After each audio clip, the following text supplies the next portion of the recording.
గట్టిగా సార్. ఊరు వెంకటసుబ్బారెడ్డి, బి వెంకటసుబ్బారెడ్డి. ఇంతకుముందు పొరుగురంతో చేస్తున్నాము. దిక్కు బాగా పడి అక్కడ గుంటలు పడి మిట్టలు వచ్చి గందరగోళంగా ఉంది. ఇప్పుడు మన ఈ బండితో చేస్తుంటే నీట్గా వస్తుంది. ఈ బండి ఉపయోగపెట్టుకోవచ్చు ఎవరైనా. సార్ ఇంతకుముందు మీరు ఈ పడ్లింగ్ కేజీలతో వేసేవాళ్ళ లేకపోతే కేజీలతో వేసినాము. అంతకుముందు లావు రోటోవేటర్ చేసినాము. ఫుల్ రోటోవేటర్ వేసేవాళ్ళ? ఏది శక్తిమానా? లావుదే. దాన్ని చూసాం, ఇది చూసాం, డబుల్ చూసాం. ఇది బాగుంది ఈ రోటోవేటర్. ఓకే. ఏం బాగుంది దీంట్లో? దీంట్లో దిక్కు బాగా మెతుకు చేస్తుంది, డేగులు రాకుండా నీట్గా లెవెలింగ్ వస్తుంది. ఓకే. బాగా తెగుతుంది. బాగుంది.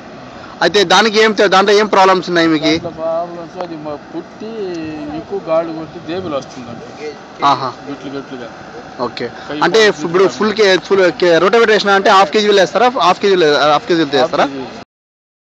ఫుల్ కేజీలు చేయించాలా మీరు? చేసినాం. ఫుల్ కేజీతో కూడా చేయించున్నాము. దాంతో కూడా గాళ్ళు పడతాయి, గుంటలు పడతాయి. ఇదైతే గుంటలు పడడం లేదు. గుంటలు పడటంలా నీట్గా లెవెలింగ్ బాగుంది.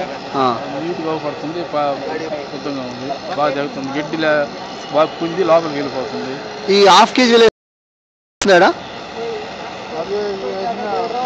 రకంగా పట్టుగా నడిచింది.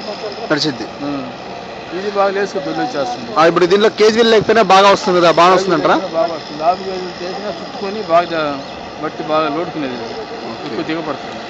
ఇప్పుడు దిగబడుతుంటే పైన వచ్చేస్తుంది. ఇంతకుముందు ఏదైనా ట్రాక్టర్ దిగబడాయి ఇక్కడ? దిగబడేది. ఏ ట్రాక్టర్ దిగబడ్డాయి? ఈ పరుగోజనం డబల్ చేస్తే బాగా దిగబడింది. పరుగోషన్